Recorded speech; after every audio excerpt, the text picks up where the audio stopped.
বন্ধুরা, ফাইনালি আমার কচু শাকের তরকারি রান্না হয়েছে। তো এটা রান্না করতে প্রথমে আমি কচুগুলোকে কড়াইয়ে ফেলিয়ে সেদ্ধ করে নিয়েছি, তারপর জল দিয়ে আবার ধুয়ে নিয়েছি কচুগুলোকে, নিয়ে তারপরে লেবুর রস দিয়ে এটাতে মেখে নিয়েছি। তারপরে পেঁয়াজ, লঙ্কা, তেল মিক্সড করে তারপরে কড়াই দিয়ে দিয়েছি। তো লেবুর রসটা না দিলে যদি গাল চুলকায় তখন খাওয়া যাবে না, ওই কারণে কাটার সময় খুব হাত চুলকাচ্ছিল, ওই কারণে লেবুর রসটা দিয়েছি।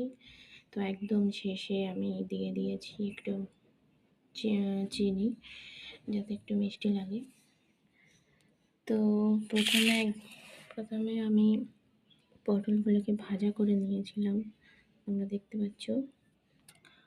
আর এরপরে এবার খাওয়া দাওয়া তো হবে, পরে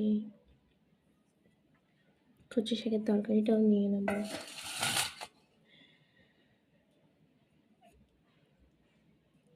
তো আজকের রান্নাটা তোমাদের সবার কেমন লাগলো জানাও সবাই আমাকে। টাটা।